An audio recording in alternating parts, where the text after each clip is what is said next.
ఇప్పుడు మనం ఒక ఇంపార్టెంట్ అండ్ సెన్సిటివ్ టాపిక్ గురించి మాట్లాడుకుందాం. ఆ పాపానికి 5 ఏళ్ల 9 నెలలు. ఈ పాపం చేసిన వారికి చట్టం నుంచి తీర్పు రాకముందే ఆ దేవుడు శిక్ష వేశాడు. అది 2018 సెప్టెంబర్ 4. తెలుగు రాష్ట్రాల్లోనే కాదు, దేశవ్యాప్తంగా ఒక సంచలనం. అదే అమృత ప్రణయ్ హత్య కేసు.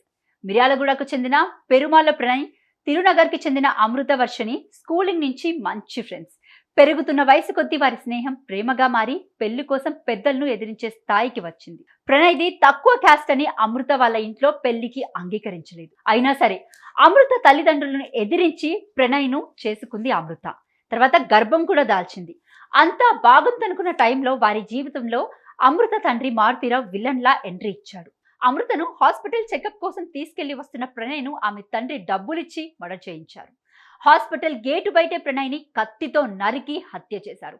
తన కూతుర్ని కులాంతర వివాహం చేసుకున్నాడనే కక్షతో సుపారీ గ్యాంగ్ తో ప్రణయ్ను మారుతీరావు హత్య చేయించాడు.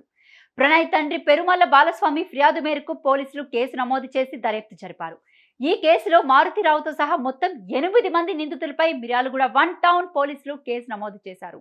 కేసు విచారణ నడుస్తూ ఉండగానే ఆత్మహత్యకు A1 నిందితుడు మారుతీరావు 2020 మార్చిలో ఆత్మహత్య చేసుకున్నాడు. అయితే ఈ కేసు పోలీస్ శాఖ అన్ని కోణాల్లో విచారణ పూర్తి చేసి 1600 పేజీల ఛార్జ్ షీట్ ఇచ్చింది. అప్పటి ఎస్పీ ఏవి రంగనాథ్ పర్యవేక్షణలో విచారణ పూర్తి చేసి హత్య కేసుల్లో 8 మంది నిందితుల పాత్ర ఉందని నిర్ధారించింది.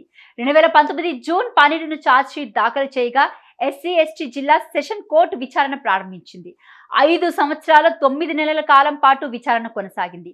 ప్రణయ్ హత్య కేసులో A1 తిరునగర మారుతీరావు, A2 బీహార్ కు చెందిన సుభాష్ శర్మ, A3 అస్గర్ అలీ, A4 అబ్దుల్ బారీ, A5 MA Kareem, A6 తిరునగర Shravan Kumar, A7 Shiva, A8 Nizam నిందితులుగా పోలీసులు కోర్టుకు సమర్పించిన ఛార్జ్ షీట్ లో పేర్కొన్నారు.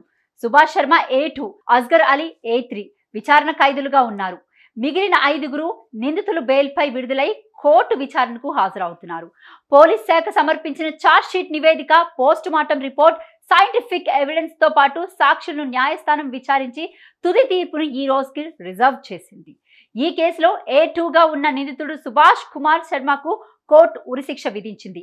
మిగిలిన నిందితులకు జీవిత ఖైదు విధిస్తూ తీర్పును వెలువరించింది. అయితే తీర్పు ఓకే గాని ఇన్నేళ్లు ఎందుకు పట్టింది అనేది ఇక్కడ ఒక బిగ్ క్వశ్చన్. ఎందుకంటే ఆత్మహత్య చేయించింది ఎవరో తెలుసు, సుపారీ ఎవరికి ఇచ్చారో కూడా తెలుసు. ఇంత ఆలస్యం ఎందుకు అంటే అప్పటి జిల్లా ఎస్పీనే కారణమని అంటున్నారు.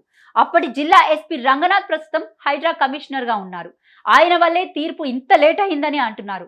ఎవరినో రక్షించడం కోసం కేసు తప్పుదోవ పట్టించారని కూడా విమర్శలు వ్యక్తమవుతున్నాయి. ఇప్పుడు హైడ్రా అన్ని చట్ట ప్రకారం చేయిస్తున్నాం అంటున్నా ఆయన అన్ని ఆధారాలు ఉన్న కేసును ఎందుకు నిర్లక్ష్యం చేశారు అని ఆగ్రహం వ్యక్తం చేశారు. ప్రధాన నిందితుడు కూడా మరణించాడు. అయినా కూడా తీర్పు వచ్చేంత వరకు 5 ఏళ్లు ఎందుకు పట్టింది? ఆనాడే రంగనాథ్ కరెక్ట్ గా డ్యూటీ చేసి ఉంటే న్యాయం కోసం ప్రణయ్ తల్లిదండ్రులు ఇన్నేళ్లు కోర్టుల చుట్టూ తిరిగేవారు కాదు కదా.